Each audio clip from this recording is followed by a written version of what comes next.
అందరికీ నమస్కారం. ఈరోజు సాయంత్రం అందరం ఇక్కడ సుమారుగా 1000 మంది అసెంబ్లీ అయి 21 జూన్ జరిగేటటువంటి ఇంటర్నేషనల్ డే ఆఫ్ యోగాకి మనము ఈరోజు స్టార్ట్ చేయబోతున్నాం. అంటే యాక్టివిటీ స్టార్ట్ చేయబోతున్నాం మన జిల్లాలో. ఈ రోజు నుంచి 4 రోజుల పాటు అందరం కూడా విద్యార్థుల దగ్గర నుంచి స్టూడెంట్స్, ప్లేయర్స్, పెద్దవాళ్ళు, రిటైర్డ్ పీపుల్, ఎంప్లాయీస్, అట్లాగే సమ్మర్ క్యాంప్లో ఉన్నటువంటి పిల్లలు కానీ, ఇంట్లో పనిచేసే ఆడవాళ్ళు కానీ అందరూ కూడా ఈ రోజు నుంచి యోగా అనేది మన లైఫ్లో ఒక పార్ట్గా స్టార్ట్ చేస్తాము. ఇది 21/6 టార్గెట్తో చేస్తుంది కాదు.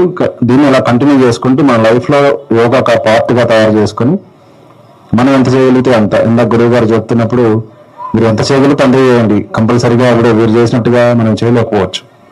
బట్ మనకి ఎంతవరకు సాధ్యం ఉందో అంతవరకు చేయాలి. దాన్ని మన లైఫ్లో ఒక అలవాటుగా చేసుకుంటే ఇక రాబోయే రోజుల్లో దాన్ని కంటిన్యూ చేసుకుంటూ వెళ్ళాలి.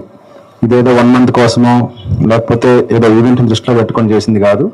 ఇది మనందరి ఆరోగ్యం కోసం గౌరవనీయులు ముఖ్యమంత్రి గారు, ప్రైమ్ మినిస్టర్ గారు తీసుకున్నటువంటి ఇనిషియేటివ్. సో దీన్ని దృష్టిలో పెట్టుకొని మనమంతా కూడా ఈ రోజు ప్రారంభించిన దాన్ని మన లైఫ్ అంతా కంటిన్యూ చేయాలి. యోగా అనేది మన భారతదేశానికి సంబంధించినటువంటి భారతీయ జీవన విధానమే. ఇంకా దీన్ని స్టార్ట్ చేసింది మన దేశం, మన దగ్గర నుంచి వివిధ దేశాలకు అనాది కాలం నుంచి కూడా. సో మీరంతా కూడా దీన్ని లైఫ్ లో అత్యుత్తమైనటువంటి నేర్పించండి. జీవన విధానం మీకు అవకాశం ఉంటే ఎక్కడైనా గురువు నేర్చుకోండి, లేదా ఆన్లైన్ క్లాసెస్ కూడా చెప్పినట్టుగా బట్ డైరెక్ట్ గా గురువు పర్యవేక్షణ చేస్తే ఆహార నియమాలు కానీ రిక్వెస్ట్ కార్యక్రమాన్ని మీరు మీ లైఫ్ అంతా సమయంతో కలిసి ముందుకు అడుగు చేసినప్పటి నుంచి ఈవినింగ్ వరకు ఉంటూనే ఉంటాయి.